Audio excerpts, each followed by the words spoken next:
누가복음 2장 21절부터 35절까지의 말씀.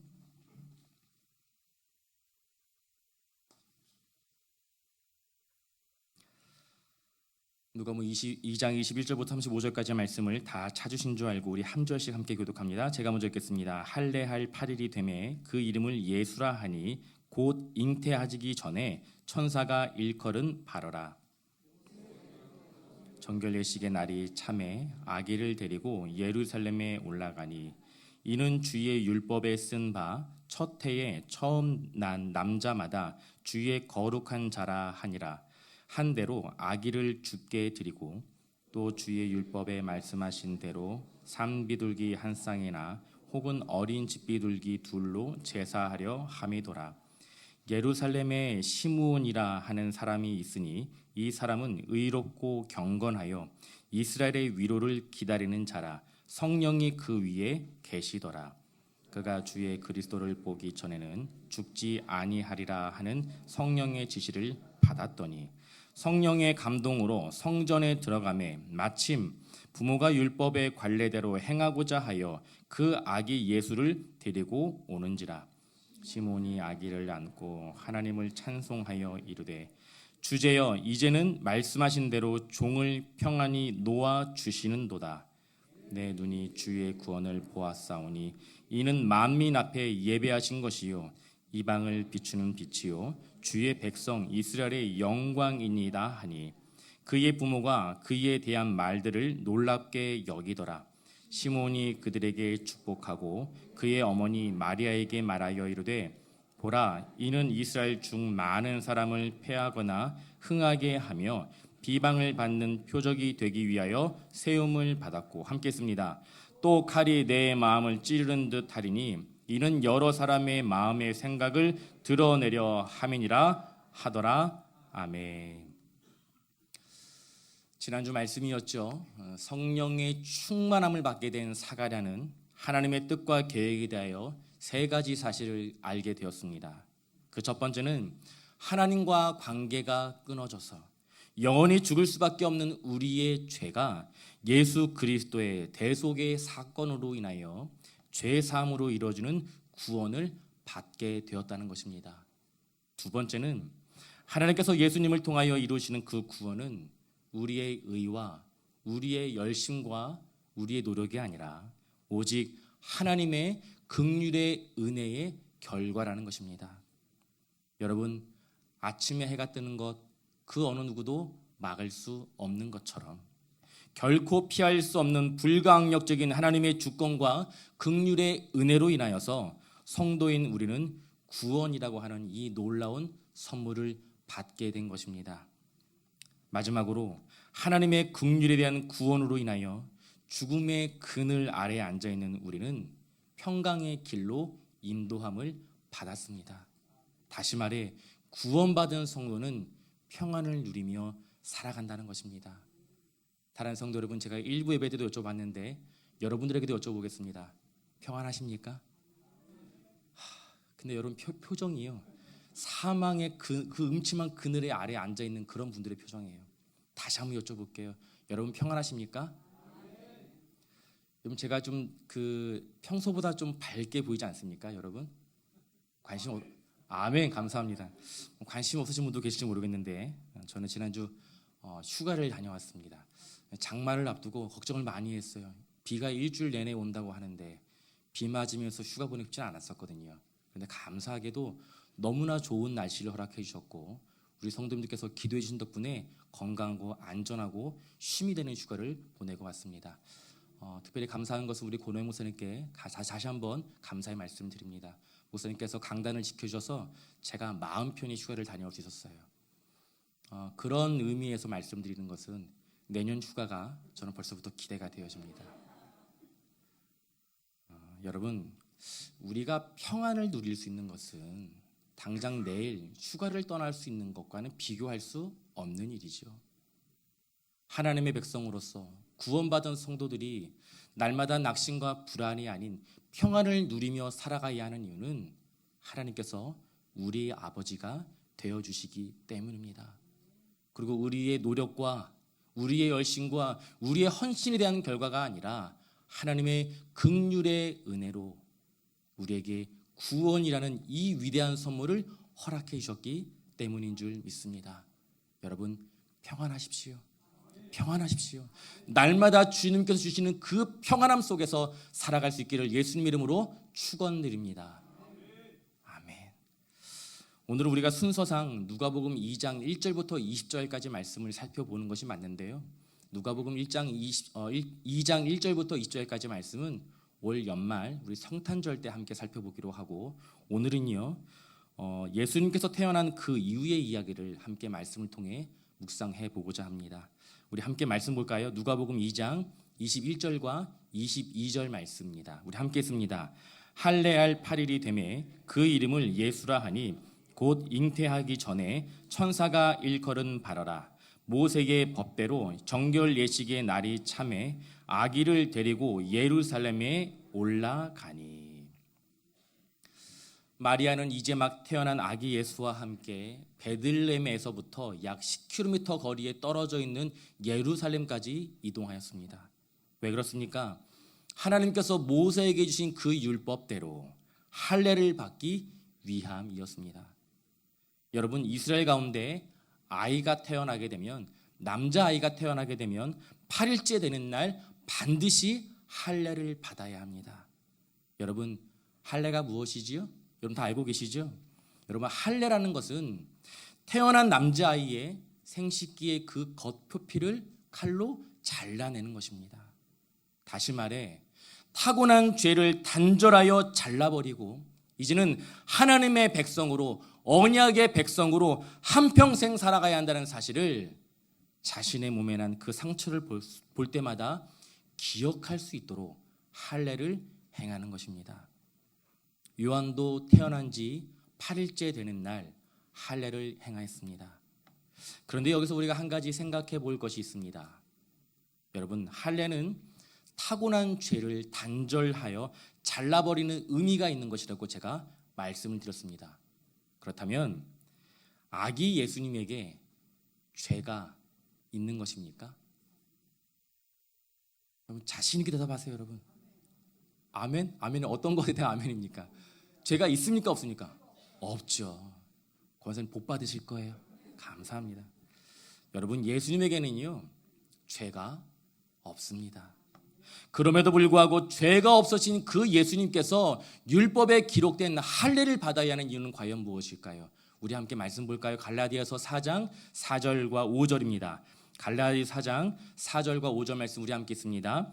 때가 참에 하나님이 그 아들을 보내사 여자에게서 나게 하시고 율법 아래에 나게 하신 것은 율법 아래에 있는 자들을 속량하시고 우리로 아들의 명분을 얻게 하려 하심이라. 아멘. 죄가 없으신 예수님께서 율법에 명시된 할례를 받으셔야 했던 그 이유는요, 율법 아래에 있는 자들을 속량하기 위하여, 다시 말해 우리의 죄값을 대신 치러주시고 우리를 하나님의 자녀로 삼아주시기 위한 하나님의 뜻과 하나님의 계획이었던 것입니다. 죄가 없으신 예수님께서는 우리를 구원하시기 위해 죄가 가득한 현장 이 땅에 오셨습니다. 그리고 대속의 제물이 되시기 위하여 연약한 인간의 몸을 입고 오신 그 예수님께서 마치 단절해야 할 그 죄를 가지고 있는 것처럼 우리를 대신하여서 죄인 취급을 받으셨던 것입니다. 여러분, 이것이 예수님께서 할례를 받으신 그 이유입니다. 예수님은 태어난 그 순간부터요, 우리를 위한 그 대속의 죽음을 감당하기 위한 모든 과정들을 단 하나도 빠지지 않고 다 감당하셨습니다. 예수님은 처음부터 모든 사명을 감당하셨어요.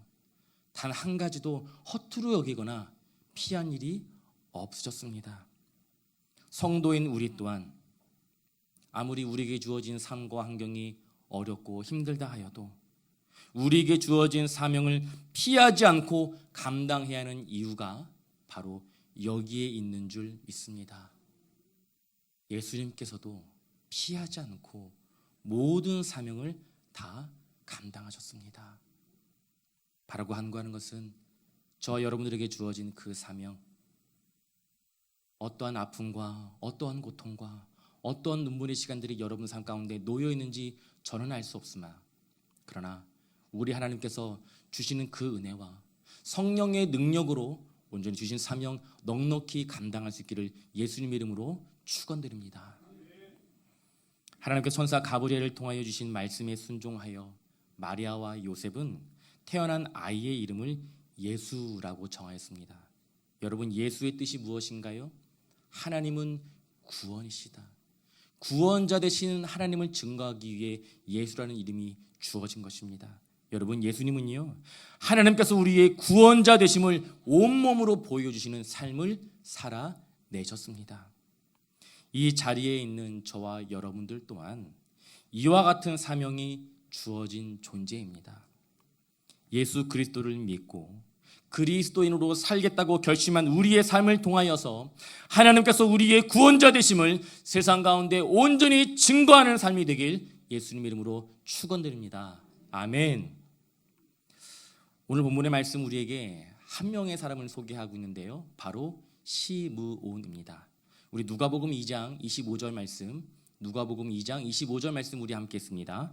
예루살렘에 시므온이라 하는 사람이 있으니 이 사람은 의롭고 경건하여 이스라엘의 위로를 기다리는 자라. 성령이 그 위에 계시더라. 시므온의 신분이 무엇이었는지, 집안은 과연 어떠한 집안이었는지 우리가 알 수 있는 정보는 없습니다. 그러나 누가복음을 기록한 누가는 시몬에 대하여서 다음과 같이 소개하는데요, 그는 의롭고 경건하여 이스라엘의 위로를 기다렸으며 성령이 그와 함께하였다고 이야기하고 있습니다. 여러분, 시므온은 의로운 사람이었습니다. 여러분, 의가 무엇이죠? 무엇이 의입니까? 내 기준이 아니라, 세상의 기준이 아니라 하나님께서 정하신 대로 사람들을 대하는 것이 바로 의입니다. 또한 시므온은 경건한 사람이었어요. 여러분, 경건은 무엇입니까? 피조물인 인간이 창조주신 하나님을 향한 경외의 마음에서 비롯된 태도가 바로 경건입니다. 여러분, 우리가 예배를 드릴 때 경건하게 예배를 드리는 이유가 무엇일까요? 감사하게도 1부 예배 때도 그랬는데 2부 예배 때도 주무시는 분이 한 분도 안 계시네요. 이거 할렐루야입니다. 여러분들 주무시지 않고 허리 아픈데 그 자리에 눕지 않고 꼿꼿이 앉아서 예배를 드리는 이유가 무엇입니까? 우리가 최대한 경건의 모양을 지켜가며 하나님께 예배를 드리는 이유가 무엇입니까? 이 예배의 주인이 바로 하나님이시기 때문입니다.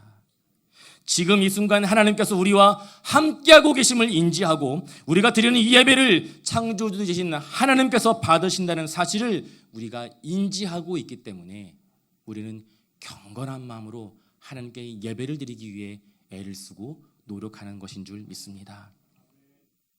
그 다음으로 시므온은 이스라엘의 위로를 기다리는 자였습니다. 여러분, 로마의 속국이 되어버린 유대 땅을 다스린 헤롯 왕의 그 압제로 인하여서 온 이스라엘 백성들은 고통스러운 삶을 살아가야만 했습니다. 뿐만 아니라 이스라엘의 지도자들은 부패와 탐욕으로 변질되어 이들은 유다의 공동체를 이끌고 있었습니다. 여러분, 이제 모두가 이스라엘의 회복을 포기한 상황 가운데서도 시므온은 하나님께서 이스라엘 백성들에게 주신 그 약속의 말씀을 결코 잊지 않았던 사람이었습니다. 우리 함께 말씀 볼까요? 이사야서 66장 12절과 13절 말씀 우리 함께 읽습니다. 여호와께서 이와 같이 말씀하시되 보라, 내가 그에게 평강을 강같이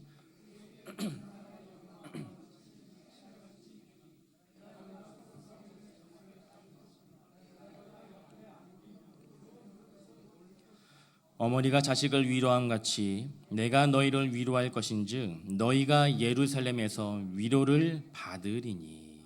아멘. 하나님께서는 이사야 선지자를 통하여서 이스라엘 백성들을 위로할 것이라고 약속해 주셨습니다. 북이스라엘과 남유다로 분열된 이스라엘이요 멸망하였습니다. 그리고 이제는 로마의 속국이 되어 버렸습니다. 그 어떤 희망도 기대할 수 없는 상황 속에서 시므온이 붙들었던 것이 여러분 무엇입니까? 그것은 바로 하나님께서 주신 약속의 말씀, 위로의 말씀이었습니다. 어머니가 자식을 위로함 같이 내가 너희를 위로할 것이다. 아멘.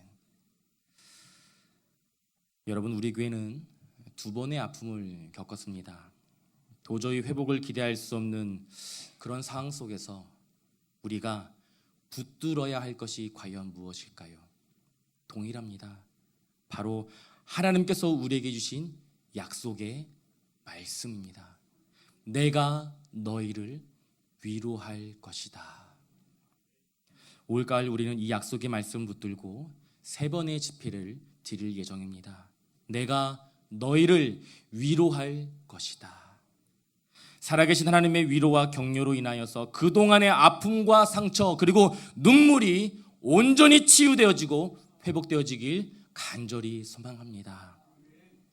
마지막으로 시므온은 성령께서 함께 하시는 사람이었습니다.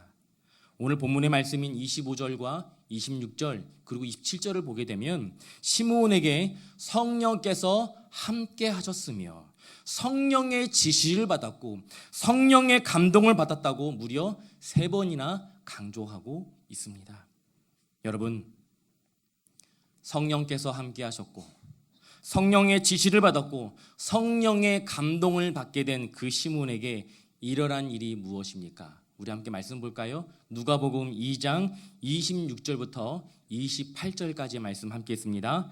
그가 주의 그리스도를 보기 전에는 죽지 아니하리라 하는 성령의 지시를 받았더니 성령의 감동으로 성전에 들어가매 마침 부모가 율법의 관례대로 행하고자 하여 그 아기 예수를 데리고 오는지라 시몬이 아기를 안고 하나님을 찬송하여 이르되. 마리아는 시므온에게 자신이 안고 있는 이 아기가 하나님께서 약속하신 메시아 그리스도라는 사실을 밝히지 않았습니다. 그러나 시므온은 함께 하시는 성령의 지시를 받고 성령의 감동을 받고 이 아기 예수를 만나게 되는 순간 마리아의 품에 안겨있는 그 아기가 하나님께서 약속하신 위로자 그리스도 메시아라는 사실을 깨닫게 되었습니다. 여러분, 새로운 시대의 서막 그리고 새로운 시대가 열릴 때 그곳에는 언제나 성령께서 함께 하셨습니다. 엘리사벳과 사가랴 그리고 시므온 모두 성령의 충만함을 받은 자들입니다. 성령의 충만함을 받은 결과 이들은 모두요 이스라엘의 회복을 향한 하나님의 뜻과 구원의 계획을 선포하였습니다. 바라고 간구하는 것은 성동중앙교회 믿음의 권속들이 하나님께서 약속하신 그 위로를 포기하지 않고 기다리며 함께 하시는 성령의 감동으로 인하여 우리의 가정과 우리의 교회 가운데 회복의 역사가 시작되는 그 역사의 현장에 증인으로 함께 할 수 있기를 예수님 이름으로 축원드립니다. 성령의 충만함에 사로잡힌 사가랴는요 아기 예수를 안고 하나님을 찬양합니다. 누가복음 2장 우리 29절부터 32절까지 말씀인데요. 우리 함께 있습니다. 주제여 이제는 말씀하신 대로 종을 평안히 놓아 주시는도다. 내 구원이 주의 구원을 보았사오니 이는 만민 앞에 예배하신 것이요 이방을 비추시는 빛이요 주의 백성 이스라엘의 영광이니이다 하니. 여러분, 시므온이 하나님을 찬양하는 그 이유가 무엇입니까? 하나님께서 나에게 평안을 주셨습니다. 여러분, 그렇다면 시므온이 느낀 그 평안의 근거가 무엇입니까? 오늘 본문의 말씀에 이렇게 기록되어 있어요. 내 눈이 주의 구원을 보았습니다. 내 눈이 예수 그리스도를 통하여 이루실 그 구원을 보았습니다. 하나님의 품을 떠나 세상 가운데에서 살아가고 있는 우리의 자녀들로 인하여 낙심 가운데, 염려 가운데, 슬픔 가운데 놓여있는 성도님들이 이 자리에 계신다고 저는 알고 있습니다. 특별히 여러분들의 가정 가운데 하나님께서 우리의 가정과 교회 가운데 약속하신 그 구원으로 인하여 진정한 평안을 누릴 수 있길 간절히 소망합니다. 왜 그렇습니까? 우리의 자녀들 또한 하나님께서 약속하신 구원의 백성들이기 때문입니다. 하나님께서 우리의 자녀들을 포기하지 않으셨어요. 그래서 여러분들도 포기하시면 안 됩니다. 여러분들이 자녀들의 신앙의 회복을 위해 마음 다해 기도하여 하나님께서 정하신 그 때에 놀라운 구원의 역사를 누릴 수 있기를 간절히 소망합니다. 여러분, 시몬이 이어서 고백한 구원의 방법이 있는데요. 그 방법이 여러분 무엇입니까? 만민에게 주어진 구원, 그리고 이방을 비추는 빛이었습니다. 사랑하는 성도 여러분, 교회는 세상의 아픔과 함께 아파할 수 있어야 합니다. 여러분, 하나님의 말씀으로 세상을 위로하고 세상의 빛이 되어 주어야 하는 곳이 바로 교회입니다. 하나님께서 계획하신 구원은요, 단지 교회와 교회 성도들만을 위하여 주신 것이 아닙니다. 하나님을 알지 못하는 세상의 영혼들에게 하나님께서 계획하신 구원의 소식을 전해야 하는 곳이 바로 교회입니다. 작년 말부터 우리 교회는 금호고등학교에 어려운 학생을 섬기기로 결정하였습니다. 그래서 이 학생이 고등학교에 입학을 하고 졸업하는 그 해까지 장학금을 주는 사역을 우리 교회는 감당하고 있습니다. 여러분, 우리가 이와 같은 사역을 감당해야 하는 이유가 과연 무엇일까요? 왜 우리가 이 일을 해야 되는 것입니까? 그것은 만민에게 주어진 구원의 빛, 이방을 비추는 빛의 역할을 교회가 감당해야 하기 때문입니다. 금호고등학교 학생들에게 장학금을 주는 것, 누군가는 이것이 낭비라고 생각할 수 있을지도 모르겠습니다. 그러나 교회는 세상을 위해 거룩한 낭비를 할 수 있어야 합니다. 교회는 세상 가운데 위로와 소망의 빛이 되어 줄 수 있어야 합니다. 교회가 세상을 위해 거룩한 낭비를 감당하게 될 때에 교회는 세상 가운데 위로와 소망의 빛이 되어 줄 수 있는 줄 믿습니다. 여러분, 다음 세대는요, 우리에게 주신 사명입니다. 주일학교 선생님들에게만 주신 사명이 아니에요. 저와 여러분 모두에게 주신 하나님의 사명입니다. 이 위대한 사명을 함께 감당할 수 있기를 간절히 소망합니다. 성령의 충만함에 사로잡힌 시몬은요, 마지막으로 마리아가 감당해야 할 그 사명에 대해 이야기하는데요. 누가복음 2장 34절과 35절 말씀 우리 함께 읽습니다. 시몬이 그들에게 축복하고 그의 어머니 마리아에게 말하여 이르되 보라, 이는 이스라엘 중 많은 사람을 패하거나 흥하게 하며 비방을 받는 표적이 되기 위하여 세움을 받았고 또 칼이 내 마음을 찌르듯 하리니 이는 여러 사람의 마음의 생각을 드러내려 함이니라 하더라. 아멘. 이 아이는, 내가 안고 있는 이 아이는 이스라엘 백성들을 넘어지게도 할 것이고 또는 일어나게도 할 것이다. 여러분, 이 말이 과연 무슨 뜻이 담겨 있을까요? 여러분, 예수님은 이스라엘 백성들을 구분하는 기준이 될 것입니다. 그 기준이 무엇입니까? 누군가는 넘어지게 될 것이고 누군가는 일어나게 될 것인데 그 기준이 무엇이라고요? 바로 예수님입니다. 자신의 생각이 아닌 하나님의 말씀을 겸손히 받아들인 사람들은 모두 다 영광을 누리게 될 것이지만 이와는 반대로 하나님의 말씀을 끝까지 따르지 않는 사람들은 심판을 받게 될 것입니다. 그리고 중요한 한 가지가 더 있습니다. 아이를 향한 비방을 받는 표적으로 인하여 부모인 마리아는 칼이 마음을 도려내는 듯하는 고통을 경험하게 될 것입니다. 여러분, 하나님께서 우리에게 주신 사명의 자리는요, 기쁨과 감사만 존재하는 자리는 아닙니다. 때로는 감당할 수 없는 고난과 고통을 감당해야 하는 시간들이 그 사명의 자리 가운데 포함되어 있습니다. 왜 그렇습니까? 고난이 없이는 영광이 없기 때문입니다. 부활의 영광을 누리기 위해서는 반드시 십자가의 죽음을 통과해야만 합니다. 이것이 하나님 나라의 원칙입니다. 마리아를 통해 태어난 아기 예수로 인하여서 이스라엘 백성들은 위로와 구원을 누리게 되었지만 예수님은 주어진 사명을 감당하기 위해 반드시 감당하기 힘든 그 처절한 고통과 어려움을 경험해야만 합니다. 그리고 그 고통의 자리는요, 어머니인 마리아 또한 함께 있어야 했습니다. 요한복음 19장 25절 말씀, 19장 25절 말씀 우리 함께 읽습니다.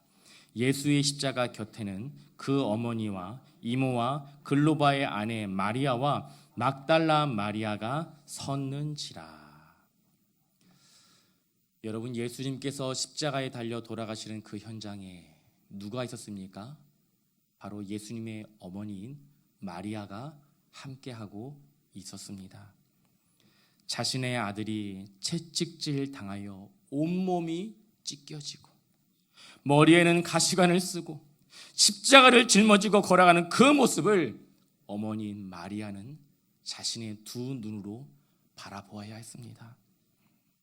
자신의 아들이 죽음의 고통을 감당해야 하는 그 현장에서 어머니인 마리아는 아무것도 해줄 수 있는 것이 없었습니다.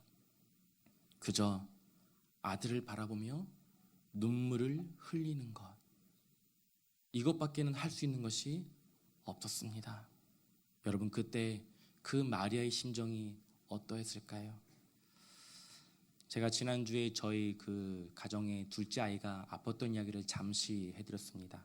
그 이야기를 좀 더 이어서 말씀드리면, 저희 집 막내가 그 폐에 출혈이 있었다는 것을 알게 되었고, 그 원인을 찾기 위해 아이의 가슴을 절개하고 폐 조직을 떼어서 검사를 하는 것을 하기로 했습니다. 그때 그 막내 아이의 나이가 이제 2살도 안 되었던 때였어요. 가슴을 절개하고 폐 조직을 떼어내는 그 수술을 받고 중환자실에서 깨어난 그 아이는 비명을 지르며 엄마를 찾았습니다. 그때 아이 엄마가 할 수 있는 것은 그저 아이를 끌어안고 우는 것뿐이었습니다. 그 고통을 대신 감당할 수 없는 부모의 마음, 자식의 고통을 두 눈으로 지켜보고 있어야 하는 이 끔찍한 고통을 마리아는 감당해야만 했던 것입니다. 사랑하는 성도 여러분, 이스라엘 백성들이 누리게 될 그 구원의 기쁨과 영광 뒤에는 예수님의 십자가라고 하는 감당할 수 없는 끔찍한 고통이 자리하고 있었습니다. 저희 가정의 두 아이들이 동시에 투병 생활을 해야 했던 그 시간을 겪었던 저희 가정을 위해 기도해 주신 분들이 정말 많이 계세요. 한 권사님께서 저에게 이런 이야기를 해주셨어요. 목사님, 하나님께서 목사님을 귀하게 사용하시려고 이 아픔의 시간을 겪게 하시는 겁니다. 목사님, 힘내세요. 하나님께서 저를 어떻게 사용하실지 사실 저는 잘 모르겠어요. 더 솔직한 말씀을 드리자면 사용 안 해주셨으면 좋겠어요. 다시는 아이들이 아프지 않았으면 좋겠습니다. 이것이 솔직한 부모의 마음인 것입니다. 이제 막 태어나 할례를 받게 된 그 아기 예수를 바라보는 마리아는 앞으로 자신이 겪게 될 그 끔찍한 고통을 상상할 수 없었을 것입니다. 그러나 부활의 기쁨과 그 영광을 위해 반드시 십자가의 고난과 고통을 감당해야 합니다. 우리 교회가 2번의 큰 아픔을 겪었어요. 그리고 이제는 하나님의 은혜로 회복을 경험하고 있습니다. 그리고 하나님께서 우리에게 약속하신 부흥을 반드시 경험하게 될 줄 믿습니다. 여러분, 하나님께서 우리에게 아픔과 고통의 시간을 허락하신 이유가 무엇일까요? 여러분, 왜 우리 교회가 이와 같은 아픔의 시간을 겪어야만 했던 것일까요? 그것은 우리가 감당해야 할 사명이 있기 때문입니다. 감당해야 할 사명이 있기 때문이에요. 여러분, 감당해야 할 사명이 주어졌기에 고난도 함께 감당할 수 있어야 하는 것입니다. 말씀을 정리하겠습니다. 사랑하는 성도 여러분, 고난과 아픔 없이는 그 어떠한 영광을 누릴 수 없습니다. 여러분들이 흘린 눈물, 그리고 여러분들이 뿌린 그 기도의 씨앗은 사랑하는 우리의 자녀들, 그리고 다음 세대를 위한 거룩한, 정결한 토양이 될 것입니다. 믿음의 선배, 그리고 부모들이 겪은 그 고난과 아픔, 그리고 눈물을 통하여서 우리의 자녀들, 그리고 다음 세대가 진정한 위로와 회복, 그리고 부흥을 경험하게 될 줄 믿습니다. 바라고 간구하는 것은 예수 그리스도를 통하여서 약속하신 하나님의 위로를 경험하고 그 위로를 우리의 다음 세대와 하나님을 모르는 이 땅의 수많은 영혼들에게 가감없이 증거할 수 있는 저와 사랑하는 성동 중앙의 믿음의 권속들이 되시길 예수님의 이름으로 축원드립니다.